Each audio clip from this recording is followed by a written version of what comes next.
guys, ito, may lulutuin tayo. Ito, try natin to. Kasi bagong, nakita ko lang to sa tindahan. Ayan. Wow pasta, daily instant pasta. Carbonara siya. Parang ihahalo mo lang siya.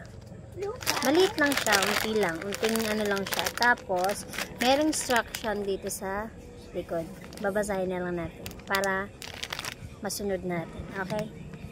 Let's start. Okay guys, nabuksan na natin.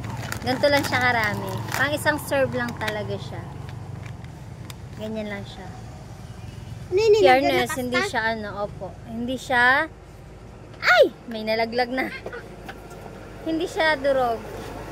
Sige, try na natin. Meron din siyang mga sa ilalim. Ito, mga seasoning. Ay! Nalaglag na. Okay, try na natin. Okay. Magpapakulo na tayo ng tubig.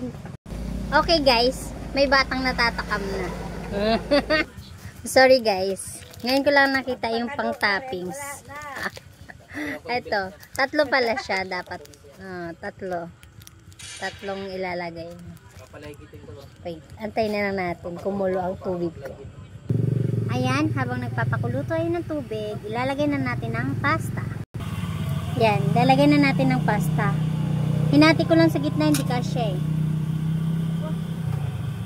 Yan guys, may init tubig na dito para matunaw ang ating seasoning. Ilalagay daw natin to. Ito lang.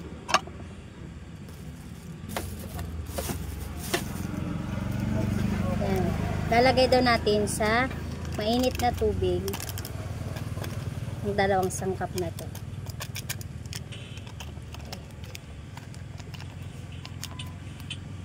Okay. Huwag mo lagay sa lupa, malinis yan. Kukunin na lang yan. Guys, ito na. Nakikita ko na pumuputi siya. Yan, parang tunay na pasta. Pag-initan yan. Tingnan nyo, natapon to. Wait, just wait. Ngayon guys, sinalo ko na yung pasta. Ayan. Kahalo na yan. Tapos i-add na natin ang ating toppings. Wow! Kala mo totoo. Ay, totoo nga pala. Ito, tingnan nyo. Ang sarap na niya tingnan. Diba? Ang sarap.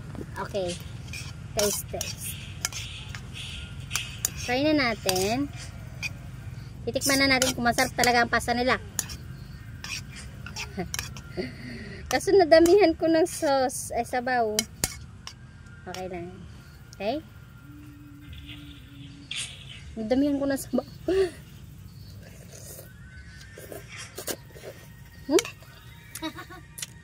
Dito pala yan. Pipito mo na loto. Ay, sarap. Ayos ah.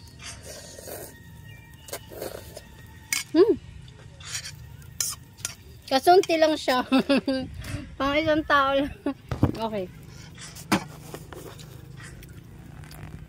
Thank you for watching na lang. Kain kami.